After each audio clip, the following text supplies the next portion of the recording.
What's going on, guys? Welcome back to another episode of the Natty Boys Podcast, where we talk pretty much a gym talk, a locker room talk about natural bodybuilding and all things fitness, man. I am your host, Wayne Gaines, and I am with two strong and my shredded friends, my boys, the Natty Boys. Some of you know him as Giraffe Bra on Instagram, Brian Wynn. Oh. And last but not least, we got Mr. Ready Too Early himself, 2021 INBF World's champ. What's up? What's up, boys? It's been a while. I feel like we do like an episode every 2 weeks or something. And I think it's been 2 weeks. It has been 2 weeks. So what's up? So tell me about. I know. So in the past 2 weeks, I'll fill you guys in. If you don't know, if you don't really follow the podcast or our Instagrams, Dirk moved to Thailand. Oh yeah. Yeah. And Brian is going through a mini cut right now, right? Sure. I am in, I believe, week 2 or 3. I kind of lost track. Okay, so let's talk about that, Brian, real quick. Oh yeah. So I'll ask you these questions so we can like have a little structure, right? So All right. For the mini cut, I think a lot of people might want to know like what is a indicator for your mini cut? Like what made you want to start this mini cut? And then also we'll talk about like your starting weight and then where you are right now and then just how you're feeling. So okay. What was the first question? Sorry. The first question is like what's an indicator of starting your mini cut? Like what made you want to start this mini cut? Yeah, so I've talked about this a few times on here. Usually just non-existent appetite. My appetite was gone in the morning, gone even after training. Basically, I would just be like, oh, I haven't eaten in a while. I should probably eat. You know, there was really no indicator for me. Let's see. So appetite was. I mean, that was probably the biggest part, honestly, because I'm still perfectly fine with my physique as it is. Well, as it was before the mini cut. Like I ended that latest surplus. I ended at 181.8 pounds at my heaviest. And then honestly, that was the best looking 181 I've ever seen on myself. So yeah, honestly, if I was going off the visual, I probably would have kept going until like 185, but the appetite was non-existent. So I was like, yeah, probably pull that back.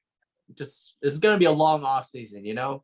I kind of want to stretch it out as far as I can within these next 4 years. Just keep myself in a surplus for as long as possible. I don't want to push body fat so far to the point where I have to do a full-blown cut just to get it all off, just for a cleanup. Mm-hmm. You know, so my plan is just surplus for as long as I can. So it's been like 7-8 months now, doing a 6 to 8 week mini cut. Started at 181.8. I'm currently 173.8 as of this morning. So not a bad rate at all. I lost like 2 pounds. No. The first week I went from like 181.8 to, I think it was like 177 or something. It was pretty fast. Like the first little bit was, it was just water, glycogen, you know, all that. Yeah. So that was fast. And then it was like 2 pounds a week from there. Okay. Yeah. And where you are right now? 173.8 this morning. Okay. Yeah. 173.8 and 2 weeks in, right? Yeah. 2 or 3. Okay. I don't remember, but yeah. One more thing that people might want to know is the calories. Are you tracking right now? I think you say you are, but like, well, what did that look like starting off? Macros and calories, and then when you started the mini cut, like, what did you drop it down to? Like, how did you approach the mini cut? You just drop calories, or did you add steps, or what was it? So I've been on top of getting more steps in lately, just because I want to get more sunlight. You know, I need more sun in my skin. I'm in class for like 3-4 hours on the weekdays, so I want to get sunlight. So I've been getting like 7,000 steps average every week. Okay. So it'll be like 3 or 4 days of like 10K steps. Count? What's up? You increased the steps? Like yeah, just a little bit, just so it averages around 7,000 weekly. Okay. Yeah, but that's just me wanting to get out more, get more sunlight. Yeah. But macro wise, give me a second. I started at around So I was already eating somewhere around 3,100 to 3,500. I had a range. I would hit protein at around 205 or 210 grams of protein. And then I would let carbs and fat fall wherever, as long as I was within that calorie range. So that's how I started the mini cut. And then right as the mini cut started, it was a pretty aggressive drop, because the shorter the cut is, the more aggressive you want to be to clean up, get out of the mini cut as quickly as possible, get back into a surplus. So I dropped it right down to 2,480 to 2,500. Okay. That was like the first week. And then since then, it's just been steady drops. I mean, from there, it's just like, that's already a fat drop. From there, it's just been another like 100 calorie drop, and then another like 100 or 200. So now as of today, I'm at 55 fat, 210 carbs, a little low, 210 protein. So I just want to get this mini cut done, honestly. Keep the protein high and just kind of altering the fats carbs and fat. Yeah. I felt hungry today for the first time. So there you go. Damn, for the first time, bro. Sheesh. Yeah, no, my stomach was actually calling to me on my walk today, and I was like, this is what it's like. I forgot. And how you feeling? How's training with it? Everything's good? Honestly, I haven't noticed any differences in training, honestly. Nice. Yeah, like my pressing's no, not at all. Pretty good right now. There you go. Surprisingly, yeah. Sick. Anything else you want to add in there? Did I miss anything of this mini cut? No. I think that's pretty much it for the mini cut. I mean, I only have 3-4 weeks left of it, so let's make this good. You're getting fucking shredded, bro. You're gonna be fucking. By the time you hit 168, which is his goal, I don't know if you said it. It's gonna be crazy. You might. I've been taking all my pictures. Win a local show real quick.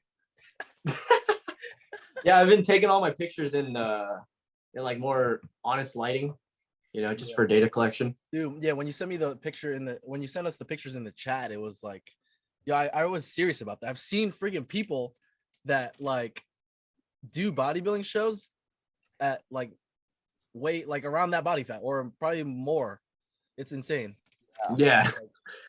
Honestly, if I was starting a prep, I would have probably started around here. It's so crazy, man. But I don't want to get too deep into that hole of like people competing at not lean enough, pretty much not ready. But let's talk about Dirk, man. I know you just finished your mini cut. So I finished. I think it's already 8 weeks or 10 weeks ago. And you just moved to Thailand.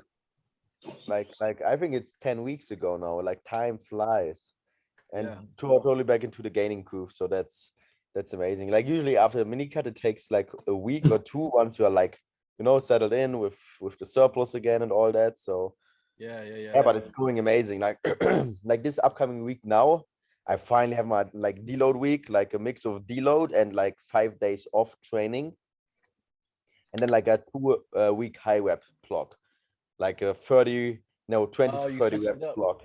Yeah. Did you say 5 days off completely from training? Yeah, 5 days off completely.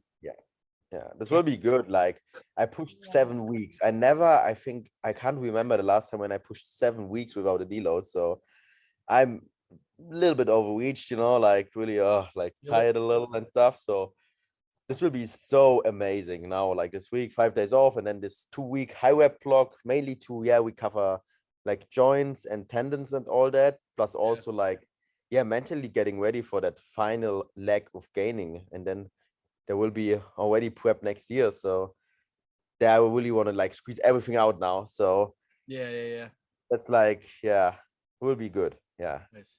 How's Thailand, bro? Let's talk a little bit about Thailand, bro. That's the big thing. That's a big change in your end. Like move. I moved whole now fucking different country, man. Oh yeah, 2 weeks ago. It's already 2 weeks. Like a different country, different continent.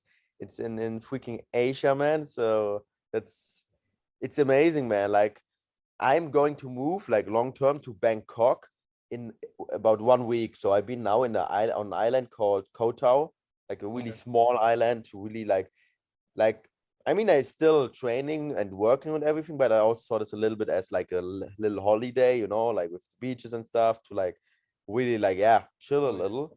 And then I'm going to move like in a week now to Bangkok with one of the best gyms I ever trained at in my life, like the Muscle Factory gym over there. It's so amazing with a Cybex hex code and stuff. So excited. Nice. And I was all gonna in ask that, yeah, it's a big change, man. Like from Germany to Thailand, like yeah, definitely a Nice. big one. But I'm excited. Like here, it's like yeah, you have good weather. You have like the cost of living here is much cheaper than in Germany as well. And yeah, like gym wise, nutrition wise, you have everything or even better things compared to Germany. So Yeah. that's What's the culture like in regards to bodybuilding? There's a lot of you meet any bodybuilding yeah. friends or what? Yes, like in Bangkok, like in that gym, there are like IFBB pros are training in that gym, so that's quite dope. Oh, okay. So yeah, like the bodybuilding scene is definitely big in Thailand, but I would say more so on the enhanced side. Like Yeah, that's what natural wise, it's very little still, but like on the enhanced side, it's very big. So, but yeah, So but you it's for gotta sure, I think in Asia, one of the biggest countries, like with Yeah, bodybuilding culture. nice. So yeah, this will be amazing, especially in Bangkok. That's cool, man. Mm. Shoot. Yeah, very Yeah, stoked man. for that. Don't have to talk about that. It is. I think Bangkok, this will also be something so exciting. I always wanted to live there. And it's like, hey, there are like 15 million people are living in that city. So I never lived in such a big city. It's crazy. It's like 20 times as big as my hometown, Frankfurt. So like 20 times as many people live there. So this will be crazy. Like imagine 15 million people. It's like, wow, it's huge. Yeah, Like nice. Yeah. huge city. The So food's good. You're eating a lot of Asian food food, is huh? very good, man. Yeah, very good. Like Nice. I eat a lot of rice and chicken. So Yeah. basic. Is grocery Yeah. shopping hard out there or what? Like, what is it? Man, in Bangkok, especially, they have like huge grocery shops. Like you can get So you're everything covered there. then. You're good. Like even like cereals, like Kellogg's, like diet soda, like everything, man. Okay. Like Yeah. so definitely covered for prep next year. So Yeah. So you're Yeah.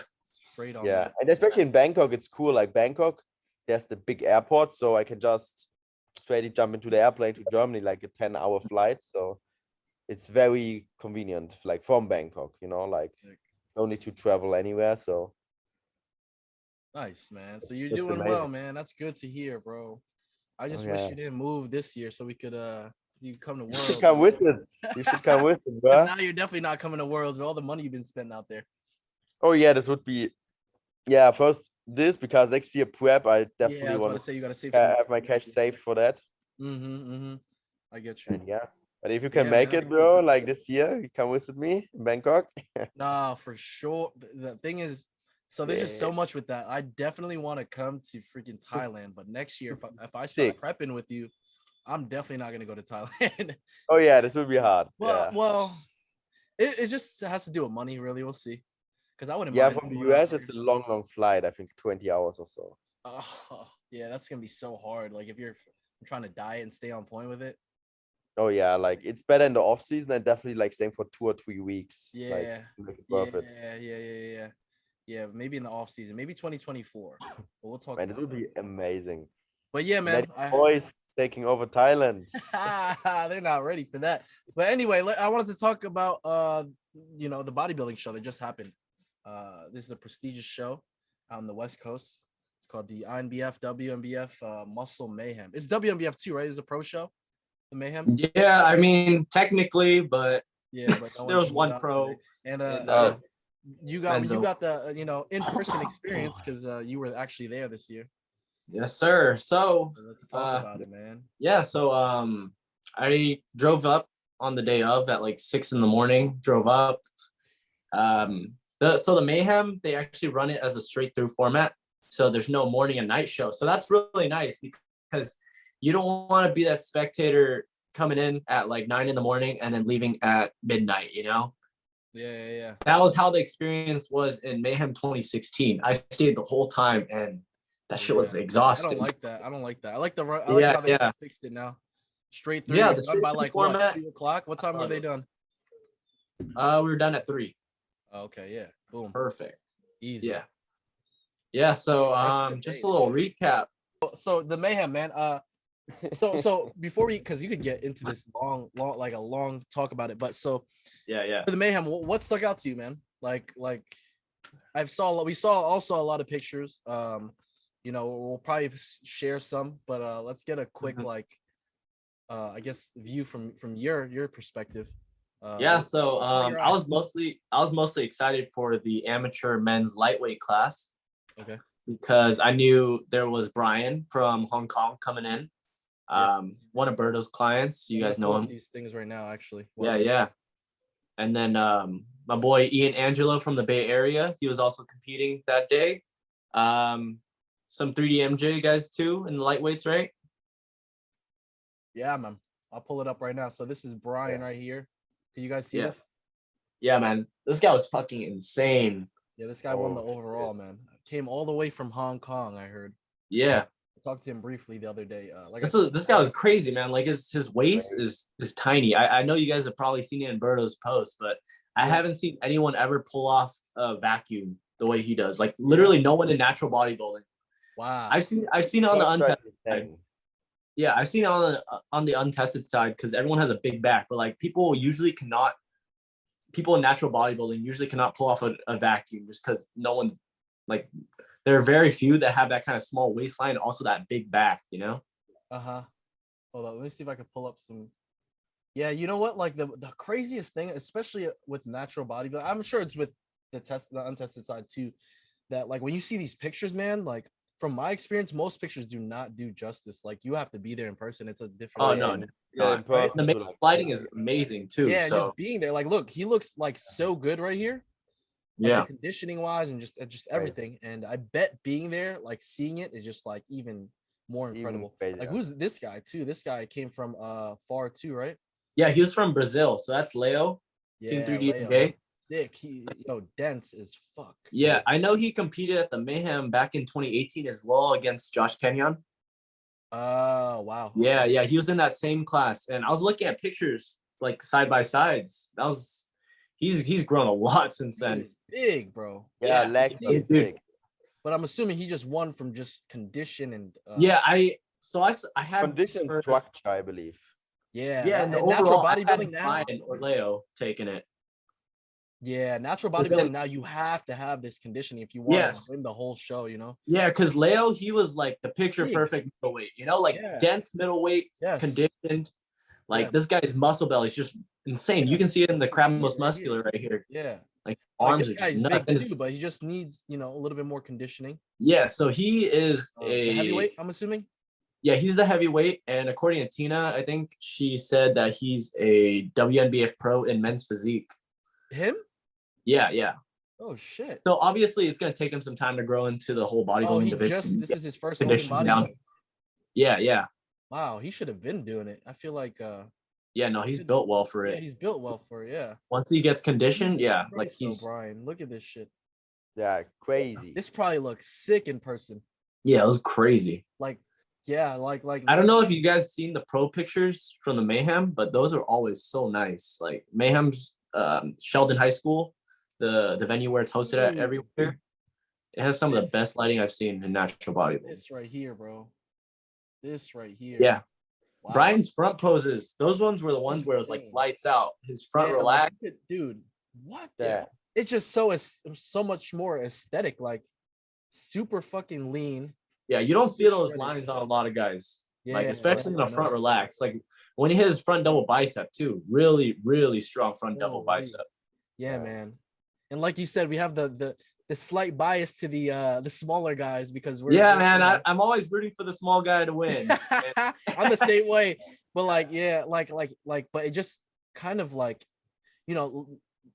not to downplay his name's Leo, right? He looks great too, but when there's just levels to conditioning in the natural bodybuilding. I think just in general, but like he's a dense dude. On the natural side, you'll see it a lot.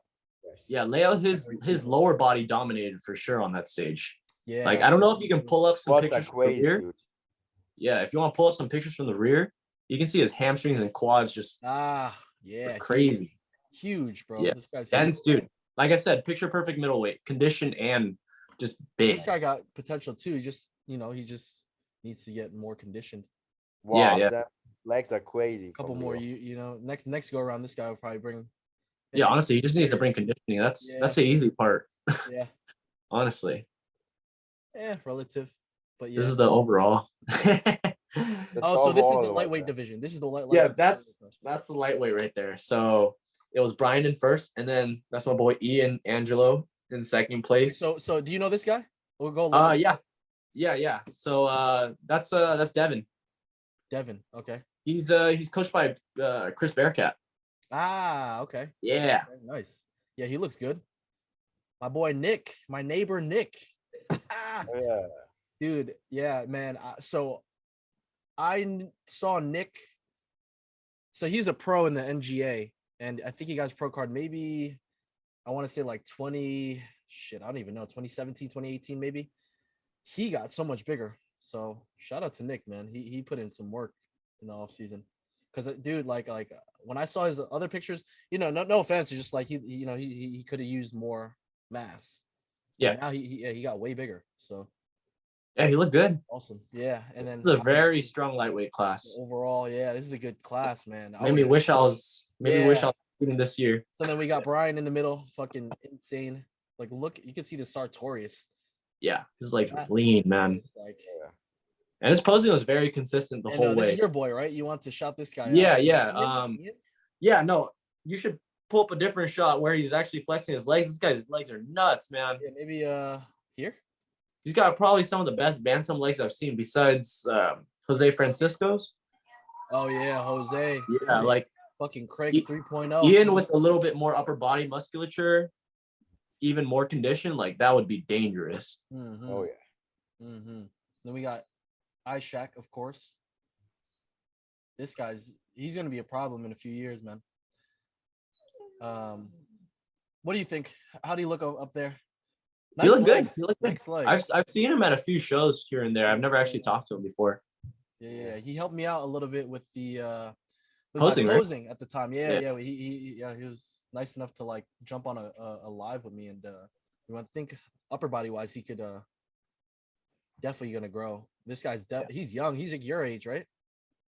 I'm not sure. I think so. I spoke with him. Probably. Yeah, everyone's either mid 20s or late 20s. Yeah, he's like mid 20s. I think you might be younger. I think Brian's like, I think he's 28, so around your guys' age. Yeah. Oh, is he? Yeah. Yeah. And Ian's like 27, so. Yeah. So yeah, and then Nick's a little bit older than me, so he's like 30 something. Oh damn. Not mid 30s. He's like maybe he's like early 30s. Early 30s. Okay. Yeah. Where's the I think Nick has some posts. There you go. This is a good picture. Oh yeah, that's a good shot right there. They have more where it was outside, right? Where they all took pictures outside. That was really I didn't see these. Yo, 3DMJ is we're fucking lit, bro. Yeah, 3DMJ was rolling deep, man. Yeah, Brian. 3DMJ's where it's at. There we go. I got you. Anyways, so Nick got coached by Jeff. We had 3DJ rock that show, man. Yeah, man. It was a fun show too. Just the experience of it. It was really nuts. Fun. Oh, yeah. His legs is vascular as shit. Man, this guy's conditioning. Yeah. Oh man. Yeah, man. Bro, I gotta meet the GOAT. Yeah, it was a fun time, man. Like the experience itself, not even just the show, but like the experience of just hanging out with everyone, talking with everyone, like in the back. That was really fun. Shout out, huh? Yeah. So that's Ian right there. Hey, show him the second post over. Let's see the gym shot right there. Yeah, he looks good. You dude, the shorter guys, like Dirk's height. What height are you? Like 5'5", 5'4"? 5'5", yeah. 5'5", yeah, man. You guys 5'5", just like put on fucking muscle, man. Yeah, once they fill out, it's just insane. Yeah. Look at his legs, dude. Thick. Wait, Wayne, show him the gym post. The one in the locker room. Oh yeah. You can see it clearly right there. Yeah, man. Like the hamstring hang, like the quad sweep on that kind of frame, that's just insane. Yeah, for sure. Like he knows this, but like more upper body, like more mass on his upper body, dude. It's gonna be nuts. I was talking to him. Man, I just want a sword, bro. Fuck is wait, Yeah. didn't you get a sword, Dirk, or no? No, I didn't. You got I want to have a sword. I want a sword, bro. I think this guy was in the novice. Or an The X. novice The guy. X is also good. Shout out to you, man. We gotta shout out the team, 3DMJ, man. Who is this? Brad's guy. His name's Jared. Shout out Jared, man. Congrats on your first show. Look good, bro. He came right. How old is this kid? 22. Oh yeah. Yeah, he got a lot of Young. years ahead of him, man, but definitely got potential. Shit. I like the shape. So Leo is the next one we'll talk about, I guess. What do you got to say about him since you met him, right? You were chilling. Yeah. I didn't actually get to meet him. No. Oh, okay. I was watching him from the stands. Yeah, no, he was insane, man. Yeah, this guy's all the way from Dense. Yeah. Who's this guy? It was either him or Brian in the overall. I had either one of those two. He was in the middleweights, I believe, competing against Leo. Yeah, the middleweights were dense, man. They were stacked. I think there were 4 in that class. I can't remember. Oh, this is him. Yeah. I didn't even realize. Daniel Corbett. Yeah, this guy stacked. He's big. Yeah. Yeah, but the things with the big guys now, it's like now you just got to get fucking conditioned, and it has Yeah. you know, he has to look fresh. To hang with the fucking smaller dudes, you know. Yeah. Dude, conditioning like this will make you look like shit, even if you're big. If you're standing next to it. I learned that from you at the Mayhem last year, bro. Oh yeah. Oh shit, because you know I'm scouting whoever I'm like. I literally went there to go against you. Like, there's no other. I mean, aside from it being the Mayhem, it really wasn't the Mayhem. It was. It really was not the Mayhem. It was more Battle of the Bay than it was Mayhem. Because dude, Mayhem, it's the competition, but it's also, like I said, it's the experience. You know, like it didn't have the classic Mayhem vibes. This was the year. This is the first year since pre-COVID where it just felt like it was coming back to normal. Like everyone was there. You see like all the 3DMJ guys come in with all their competitors. Yeah. Then you know it's gonna be a good show. You know. Yeah. Matt was there. Yeah. Kendall was there. Matt was there. Matt Ogus was there. Chris Bearcat, Kendall was there. Teddy, you know Teddy, the Bantam. Teddy Gramps. Oh, I've seen that Instagram. Yeah. I don't know too much of him, but I've heard. Yeah, I've seen his name. Yeah, Chris Elkins was there. I think he's from my area, honestly. I'm not. Yeah, sure. he's in the East Coast, somewhere in New York. Oh, okay. Yeah. I definitely heard about that dude. Oh, so here's the video from MJ had a successful show. You know, us as coaches. I love seeing that, man. We taking over. We had a good team there, class victories. I don't see that. Nobody. Dude. So we did. Bruh. That doesn't even do them justice, man. No, it doesn't. But it's just like, I know that if it looks this good on the video, in person, it's just like insane. Oh yes. Yeah. And so I was talking to this kid because like we had each other maybe a couple of days ago on Instagram, and we had like a quick conversation, and yeah, he was telling me what you told me. 2024, he wants all of us to go at it. But I'm like, yo, if I compete next year, I'm gonna do 2020. That's a little too soon for me. Yeah. And I'm not even planning to compete next year. So yeah, and so here's the thing too. Like, I want to compete next year because Berto put it in my head during last season. He was like, yo, just take another season off and we'll come back in 2023 type of thing. So okay, here's what I said though. Yeah, here's what I said though. If Brian does 2024, he's gonna probably compete in 2 years, and then we can all meet in 2026. Yeah, that's what I was thinking. but he said that Dirk said that if he competes next year, that Dirk is gonna do it again in 2024. He wouldn't mind doing that. Is that true? That's true. Yeah.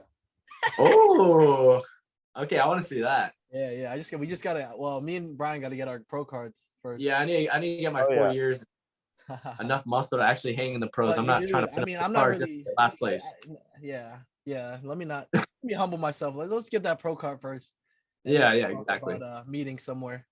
But So yeah, you're sure next year, Wayne, or you don't know yet if you want to compete? I'm not next year? 100% sure. Like I could do it technically, but it's just like I've been loving the gaining, man. It feels so good. Yes. Like training Yes. feels so good every day. I'm so motivated every day. Like there's not too Yeah. many days where I'm like, I gotta train. You know what I mean?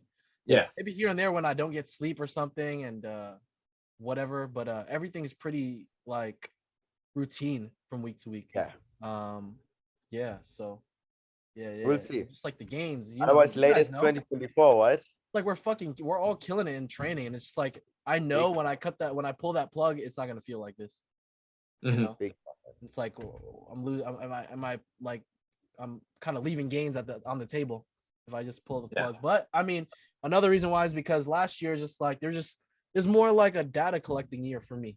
Like it's been a while since we competed. We did men's physique before, so it's like completely different. Well, not completely different, but it's different from you have to get way more leaner.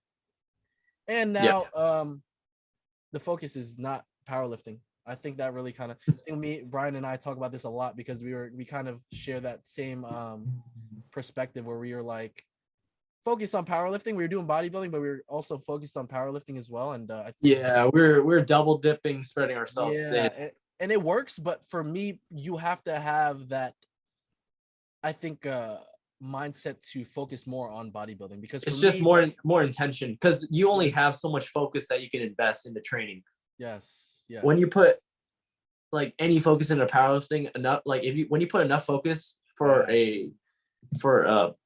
like a meet prep, that's already taken a lot away from your bodybuilding focus. Like just doing that right there. Yeah, for sure. And then when you just from my experience, at least for me, when I'm focusing on powerlifting, like when it's there, even though I'm doing bodybuilding as well, when it's there, my mind is like, damn, I have to try to get these numbers, this 1 rep max up.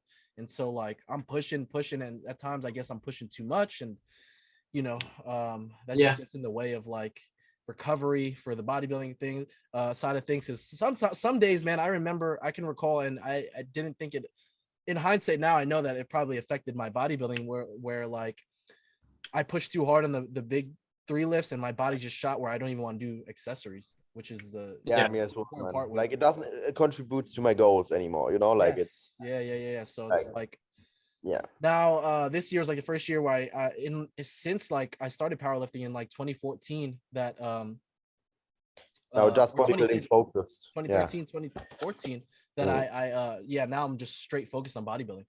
I think with men's physique you can really get away with it and do okay at a local level at least, and maybe in the natural leagues because I was competing in NPC, but for open bodybuilding I think the focus really has to be on bodybuilding if you want to get you max out your potential, because just with anything, like if you're not focused on one thing, you're just not mastering that anything. You're just good at both things but not mastering one thing. You really want to master bodybuilding, you need to focus on that. Definitely. And it shows this year for sure for me, and that just it made a clear cut goal, I guess a point in my mind that I just gotta if I want to be good at bodybuilding and maximize my potential here, I just gotta focus on it. Even Berto told me that, so I'm just like, all right. Yeah, that's true. Definitely. It is true, man. So these next 5 years, and there's tons of potential you have as well. So man. I didn't realize how much I was leaving on the table because I was getting away with it. I was doing men's physique, and I was looking decent. And but there's a whole nother ball game when you're trying to do open bodybuilding at a high level. It doesn't expose all the weaknesses in hamstrings, like glutes, things like that. Like you don't have to worry about your hamstring hang in men's physique. And my mind, in all honesty, in hindsight now, looking back or thinking back, like I really more focused on powerlifting more than bodybuilding because I just wanted to make my comeback. Because the year that I did powerlifting and I did raw nats, I was fucking 8th in the country in the 66. So I was like, yo, I'm doing good. Next year I'm gonna get even better. And I feel like I left some on the table and then got hurt, and then I just wanted to come back and then just compete in powerlifting again more than I even wanted to do bodybuilding. But now just the bodybuilding side kind of took over, and I'm just making the goal's clear now, huh? Yeah, I love it, man. And also my body bro, I feel amazing. Like when I was powerlifting, my body was just shot every week. If I pushed too hard, certain times, building up a certain amount of volume, my body was just shot, bro. And that could have been my own fault with recovery and just pushing too hard in the training, but it is what it is. Now I'm just like not really. Yeah, with bodybuilding, it's a different kind. You know, when you push hard, getting overreach, it feels different compared to like powerlifting. I would say like more compound movements, powerlifting kind of style of training. It's different. Like your body hurts everywhere. Then like yeah, man. Hey Wayne, if you want to just close the window now. Yeah. Because otherwise they're just looking at the same screen for like 15 minutes. Yeah, I want to get back into this though. So what else do we have to like here? I want to actually hold up. Let's go back real quick because I didn't let's finish watching this video because I didn't watch this video. And What I want to do right now is to highlight what's formed, like in dude, the process, enjoying the journey, and just being very open to meeting. Yeah, Ishak. Who coaches Ishak? Is he self-coached? Or I don't know. I don't know him. Yeah. Oh, you didn't even talk to him. You didn't even like. No, I never. I didn't talk to him. I know of him, but oh, copy. Okay. I've never actually talked to him before. Yeah, this is a sick class, man. I would have loved to have been up. Yeah. On stage. oh yeah. Same, man. Yeah, this is nuts right here. The most muscular. Oh man, that's my shot right here, man. Yo, that's gonna be my shot. I'm looking at all my other poses I gotta fucking work on though. Side poses, everything else, double biceps. Damn. That's another reason why I kind of want to not compete next year. Just like when you see so many holes in your gaps, yeah. Game, you know. This is a middleweight. Yep. That guy in the purple. You know any of these guys? So the guy in the purple, I know he's a junior. He's like my age, I think. Okay. Yeah, he looks good, man. Pretty fucking dense for 23, 24. See, most of the times it just has to do with conditioning, usually, right? It's like that's what separates. Oh yeah. Yeah, the thing with I've noticed a trend in natural bodybuilding. It's just heavyweights are usually the really fucking like they're the most muscular dudes in the show. Yeah. It's just most of the time heavyweights are just guys who are middleweights who didn't lean out enough, unfortunately. And then you have the rare exception or not the rare exception, but you have like the smaller percentage who are actually big as hell and they're actually conditioned. They're meant for the heavyweights. Yeah. This guy's 3DMJ, right? Yeah. Okay, so these guys, I don't know who these guys are. This is a decent class. I think he definitely stood out though because of the conditioning. Oh no, I had him for first. Like all these guys have size. Yeah, I had him for first real quick. Yeah, he definitely stands out there. And this is the overall. Yep. So lightweight, middleweight, heavyweight. Yep. Oh yeah. All the classes? Oh, there's no bantam because there's lightweight. No bantam. No. That's only the class. Bantam's usually if the lightweight class is just too big. Yeah. Yeah. Yeah, man. He definitely stood out there. And that's when you know you have a good show. Yeah. I can't wait till shows become like that, man. I hope in the near future, in the next couple of years, it starts growing back again to like shows like that. Okay, and that's it. Yeah, that's pretty much all. And if you want to use that as a segue into our next topic, it's man, whether natural bodybuilding is dying. Yeah, we saw this on a post and we wanted to kind of cover it because we did cover it in the previous episode, so definitely check it out. Very briefly, but Sam Canola. Okanola, bro. Okanola. Sorry, Samo. He made a post that kind of went semi-viral. You kind of want to say. Yeah, I mean in the natural bodybuilding community, and it was is natural bodybuilding dying? So what do you think? Let's Dirk, let's hear you talk a little bit more. What do you think about this statement? This oh man, like that's a tricky one. I would say a big thing is like because of COVID. And now there we go. Yeah, so in regards to that, I believe like definitely COVID played a big role because many people couldn't train and true that. Stuff like this. So I think that's a big one why lots of people like also got even afraid with stepping on stage, like, oh, I'm going to do a prep, and maybe shows are getting canceled. And even until this point, like lots of people are still a little bit like, worried that maybe like there will be shows canceled and stuff, and they don't want to commit to a full prep.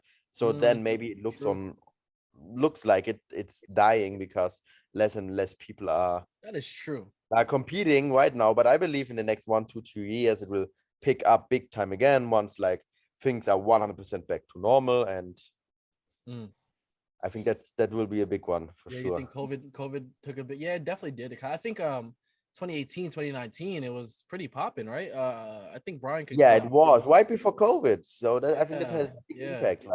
Yeah. Definitely a big impact. And yeah. I've been watching shows since my first show, Mayhem 2016. And back then, I'll be honest, the Mayhem was way bigger, especially on the pro end, because the INBF Muscle Mayhem, it used to also be the WNBF Pro USA's. Like it had its own separate name because they offered a cash prize for the pros. So is the Mayhem was the amateur, and then the pro universe was the pro? No, the pro USA's, yeah. Or the pro, sorry, yeah, the pro. Yeah, so it had like a separate name, so it was like well established that this is a good big pro show. Is that the Mayhem? It was so many big names. Like I remember 2016. That was the first time I ever saw Bada on stage. Wow. Yeah, Bada took the overall at 2021 Worlds. Yeah. He took the pros in 2016. The pros were stacked that year. I remember. That was arguable. 2021. I'm not gonna lie, but yeah, shout out Bada for winning that. Yeah. No, that lineup was just insane. Like, if anyone wants to go back, just literally look at pictures from 2016, like Pro USA's. There's some videos. Who did he compete against? That was there. Was Samo there or what? No, that was in 2019 and 2017 that Sam was there. 2016 it was Bada, and then I know there was Antoine Vermette. You probably don't know him. He's been out of the scene for a while. Pancho Oviedo, I don't remember his last name, but he was also there. And then there were a lot of big fucking black dudes. I don't remember their names, but bro, that stage was just it couldn't even fit all of them. They were fucking huge. Yeah, damn. Yeah, like it was probably like a lineup of there was one guy from like Switzerland. Check this shit out. Hold on, I'm gonna pull it up. It was a huge lineup, bro. It covered the whole stage. What is this? See. Is this it? Oh no, it's 2015. No, that's 2015. Oh, damn. I don't know. Wait, I'm pretty sure 2016 is somewhere in here. Probably. Let's see. That's 24. That's the flyer with people from 2014 at least. Bada? Oh, dude. Oh, you're on the wrong Mayhem page. It's on the INBF Muscle Mayhem page. Oh god. Okay, my bad. You're good. INBF Muscle Mayhem. Oh, right there. Right that's why. Yeah, there we go. All right, let's see if we can go back in time real quick.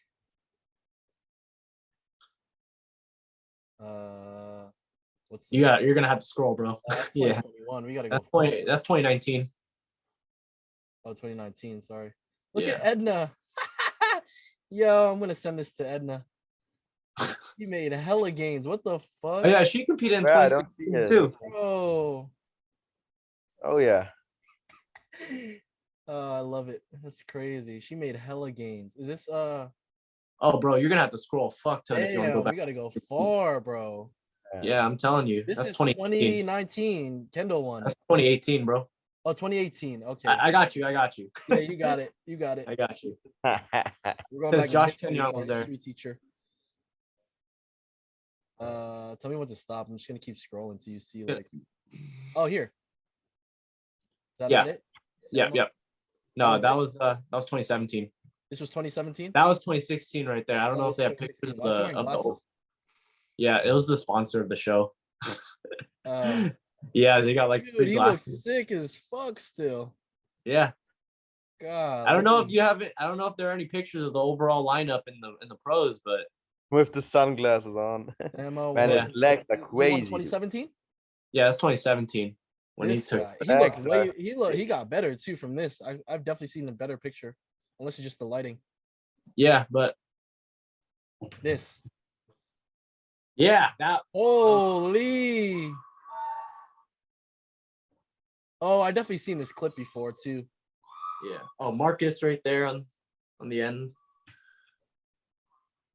Wow. crazy. This quality sucks, but wow. Yeah, I mean, you can tell. Like, You know, you could probably pull it up on YouTube. But anyway, what do you think about this statement before we like go off on a tangent over here? Yeah. Is bodybuilding dying?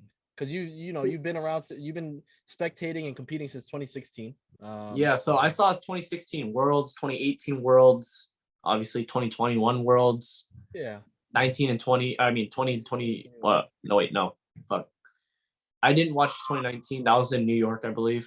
And then 20 obviously didn't happen.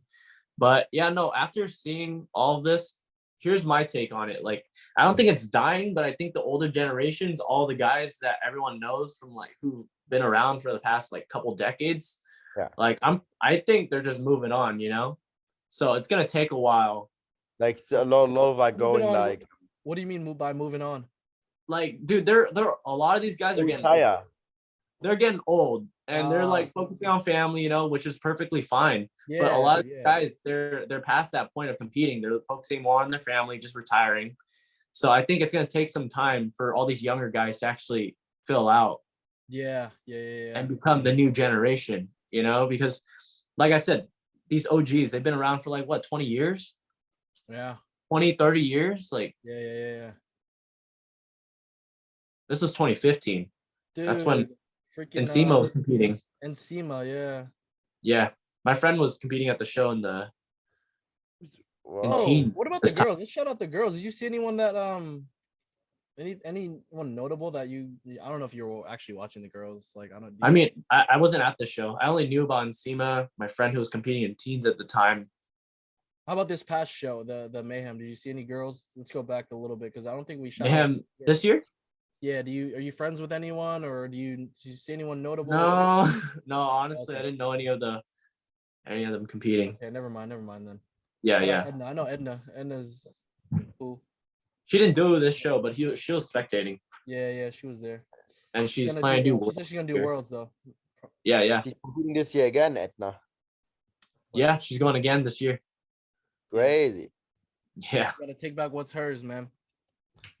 Mm-hmm. No, but shout out to Shannon. She looked fucking good. I rewatched. Yeah. She looked good. But anyway, what? Sorry, keep going off on a tangent. Sorry. Back to the but like I said, I think the younger generation just needs some time to settle in. We like what a lot of us only have like a decade under our belt. Yeah. Less for me even. So obviously I think in the next like decade for sure it's gonna pick up. See a lot of new faces or older faces, like because not everyone compete. Like people like you take 4 or 5 years off in between. Yeah, attendance isn't great just because I mean, as natural competitors, it's like you need to put on a lot of density. Some people get it a lot sooner, some people get it later, and I'm one of the people who get it later. So I gotta take I gotta put in the time, you know. Yeah, well, you're younger too, so yeah, like you said. Once you're older and you have most of your muscle, yeah, sure, compete every 2-3 years if your life is settled down and your job and family. Yeah, for sure. Because this is just like a hobby for most of us. So yeah, we don't make money off doing this. So it'd be different if it was as popular as like IFBB, where those pros get paid like they make a living off this shit. So and I would compete fucking every year, dude. Yeah. Obviously, if I would compete every year. Yeah, for sure. Yeah. But just not for the tested side's a little bit different. Sure, like you said, you need time to grow, and it takes years, not just 1 year, right? So, but yeah. So you think that just like the older people are kind of weaning out, and I think it comes in waves, Yeah, that's how it is. And then that mixed with COVID, right? People. Yeah, with COVID, I think a lot of people fell off. Yeah, fell off. They were gone. Like they stopped training. Mm-hmm. Yeah.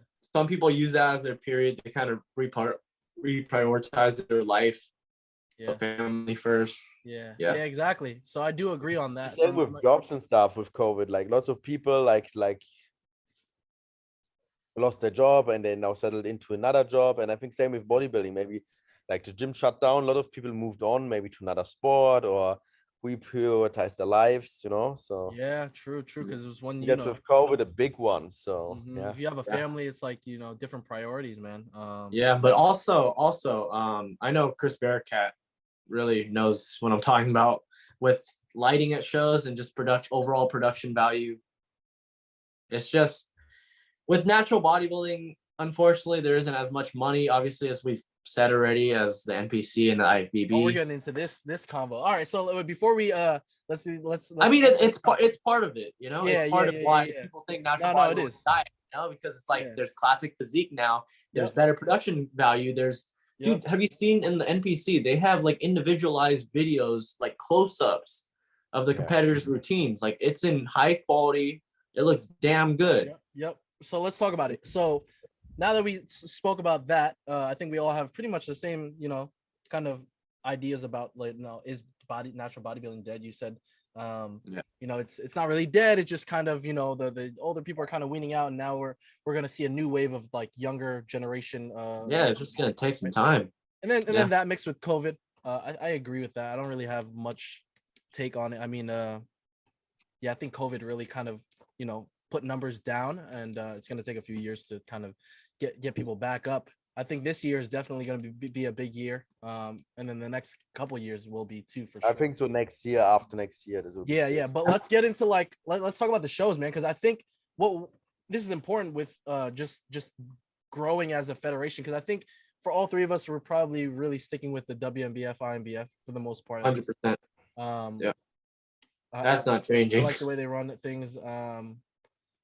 Yeah, and so what do you think? Because this is a big part of just attendance, man. Like what do you think that the federation, and more so like even on a local level, like what do promoters need to do to kind of make sure the attendance kind of rises, I guess, and make sure you get people in the seats, or more people in the seats, because it's been kind of dead, right? Like, how was the Mayhem in regards to attendance? It's actually really good.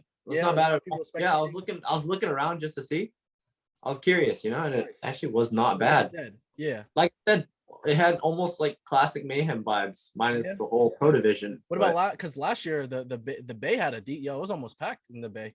Was it? I couldn't see. Yeah. Well, not almost packed. I can't say that, but it was a lot of people, man. There was a lot of spectators for sure. Yeah. Which is surprising for 2021. Yeah, exactly. So the Mayhem there was a lot of spectators.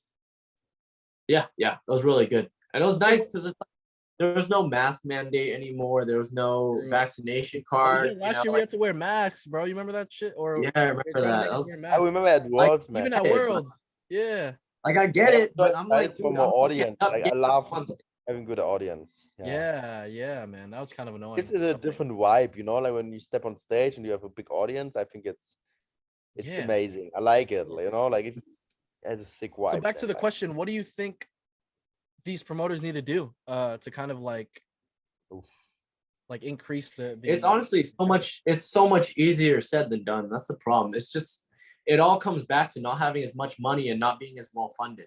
True. Yeah, like money makes a big difference, like how much you can invest and stuff. I think how much you can level the lighting. You talked about lighting. I think that has to be a priority. I think, man, when I did I don't want to talk shit.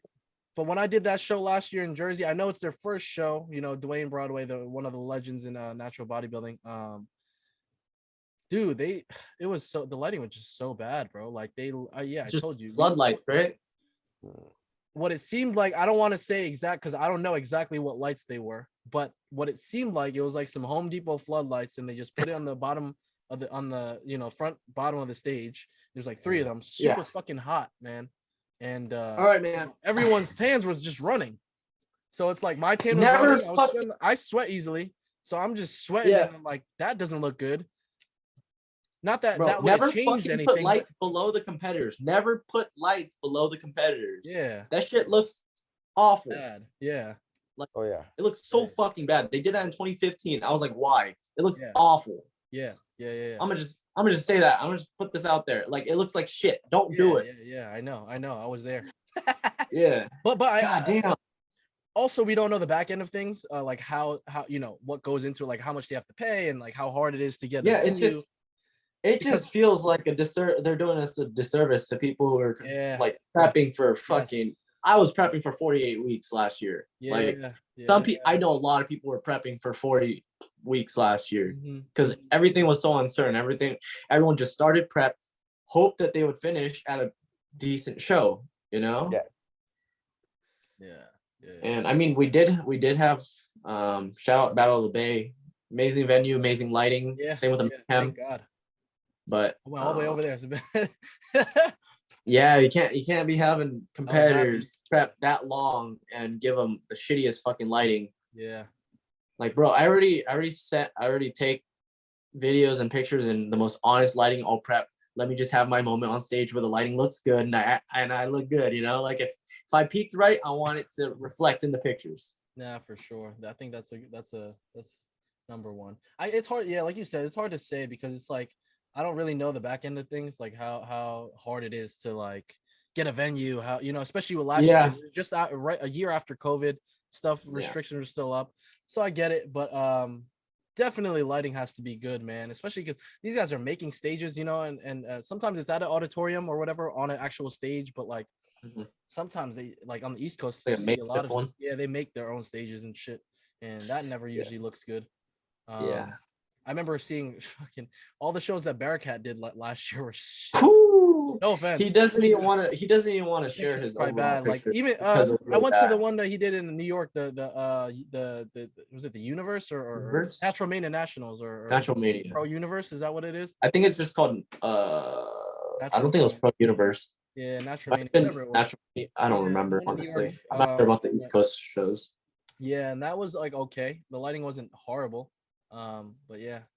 Monster Mash, wasn't it? Monster Mash, that was bad. That was pretty bad, right? Yeah, like I don't like whenever they make stages. It never really works out well. Like when it never works out because it's not an established stage. Yeah, so established stage, they put more detail and more attention to how the lighting quality is. Yeah, established stages usually have like that overhead lighting. You can kind of control it, Yeah, because it's a stage. Like whatever happens, usually they do have plays on it or whatever they have. Like yeah, they have someone like manning the lights and everything. So you can kind of adjust that. Yeah, so those are always good, but that's definitely one. What do you think, Dirk?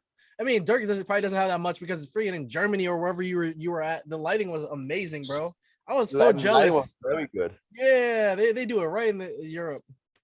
Yeah, like in Austria, the INBF had great lighting, crazy lighting. Yeah, I saw the pictures. Germany as well was amazing. Solid, bro. Yeah. And your photography, I don't know if it was just the lighting, but your photographer was fucking A1, bro. It's very good. Yeah, I'm no shade to whoever aesthetics, better aesthetics. No. Here's the thing, Wayne. Here's the thing. Yeah. If they're dealing with shitty lighting, photographers can't do anything about the lighting. That's the fact of the matter. The lighting has to be good. Yeah. For the photos to capture. If the lighting's not good, it's not their fault. The photos are all right, but the lighting was sucked. It was.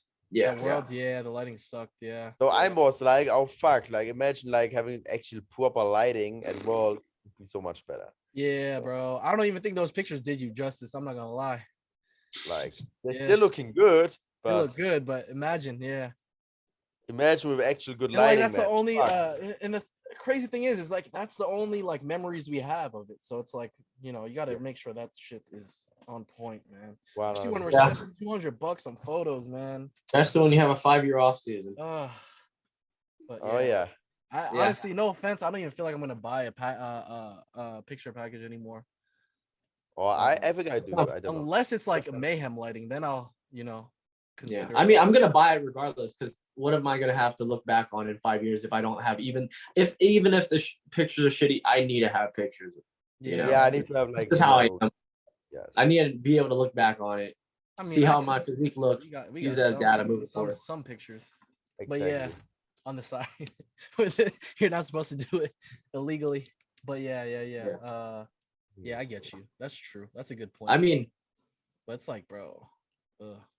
I mean, adding on to that fact, like going back to the main question. Yeah. I think also prize money too is big among pros. Yeah, and then it just comes to it always comes down Like to I said, money, funding, and we don't Yeah. know that. We don't know the back end of it. You know, maybe one day I'll in the future I'll try to like promote a show. Maybe we'll see. I don't know. I don't want to put that out there like I'm going to do it, but I would love to do it. I just don't know what's behind it, and like I'm sure there's so much work behind it that's done. And shout out to all the promoters, man, because you know, for even just taking up that position to Definitely. promote a show, because I'm sure there's so much work behind it. 100%. That we don't know about, and we could just complain, you know, oh, the lighting, this, and we don't know the.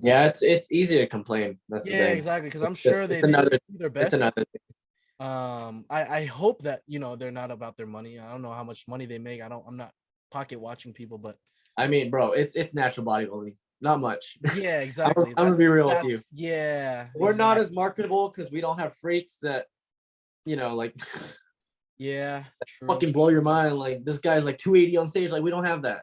Yeah. We don't have that. 300 pounds on stage. We don't have that. That's another thing too. It's like, how can we get the quality of shows better so then it's more you know, just more appealing to people that don't even compete at all, that don't. Yeah, some people in Sam Okunola's post in the comment section, I think it was brought up, having a live scoreboard to see how the judges are kind of scoring everything. Oh, like you could see what they're scoring in real time. Yeah, in real time. Yeah, that'd be sick. Yeah, hell yeah. Yeah. That would change. That would help, because if you come in, you don't know what the fuck's going on, and you don't know how they're scoring, like, you don't know how, you know, this person won, you know, because it's subjective, right? A person that doesn't know shit about bodybuilding might think this guy won, but the judges think this guy won. Yeah, that would be cool. A scoreboard. It also provides some insight on why they play someone. You know, yeah. That would be cool. I think that would be cool. Yeah, like live scoring, like that one video you sent where they had like the screen to show like a close up of the competitor. Yeah. That was in, I think, Korea, right? I think Dirk might have sent it. You sent it. I don't remember, but oh yeah, that I sent it. The one in the one in Korea with that guy. She was like an Olympia, bro, for natural bodybuilding. Yeah, crazy, that was sick. He had to walk down onto the stage like from an entrance. So like that was sick. Yeah, how do we get that here? Smoke, yeah. I want to know how we get that here, dude. In Asia, they take bodybuilding like is that natural? I don't even know if that's natural bodybuilding. Pretty sure. But damn, they take natural bodybuilding not serious. Fuck. I mean, the whole international boom has just been a game changer for the WNBF. Yeah, after the last few years, it's been nuts. So I want to break into the Philippines scene. I want to see what's going on over there. I don't know. Yeah. I'm assuming I don't want to talk like shit, but I don't know. I haven't really seen any natural bodybuilders from Philippines, really. I think Thailand, I hope it grows here as well a little in Thailand. Thailand? Yeah, well, you're in charge of it now, bro. There's no one there. You said it's a big untested. WNBF Thailand. It's a white guy. The poster boy is Dirk. What's two girls next to you. Just two Thai girls next to you. Whoa. That would be a good one. All right. But yeah, man. Yeah, shit. What else do we have to talk about? I think I need to go soon, guys. I have like my personal training session coming. Yeah. Let's cut it, man. Let's do you want to shout out anyone? Do you have any I think I shouted out everyone already. Yeah. Any final thoughts? It's cool talking, man. I always enjoy these. It's kind of like, you know, like I said, it's locker room talk. It's just us just talking about bodybuilding. Like no one's really here, just us. Yeah, we got. And we're just filming it. Like for everyone to see. Definitely. That's cool, man. It's always fun, man. Yeah, but we'll let you go so you get your training session in. Yo, shout out to everyone that's been supporting the Natty Boys podcast, man. Because I know we don't really upload as much as a lot of people want us to. That's just based on schedules and stuff. But yeah, keep showing love, man, and we'll keep pumping it out as much as we can. Definitely. It's always fun, man, to talk to you guys and just catch up. We gotta do some Instagram live shit and just talk. Fucking episode. We can just I'm down for that. 20 minutes, you know what I mean? Talk whenever, yeah, for sure, man. We gotta do that. But yeah, comment down below, guys. If you have anything that you disagree with or any comments, just any questions, make sure you shoot it down in the comment section below, and we will be happy to debate you or just reply to the comments and answer questions. So, yeah, Natty boys, Natty boys. All right, y'all. Peace. Peace. Peace. Cool. That was a dope episode. Nice. Mhm. All right. We were all over the place still. Yeah, we were, but we had a little, we went on a little tangents, but I think it was pretty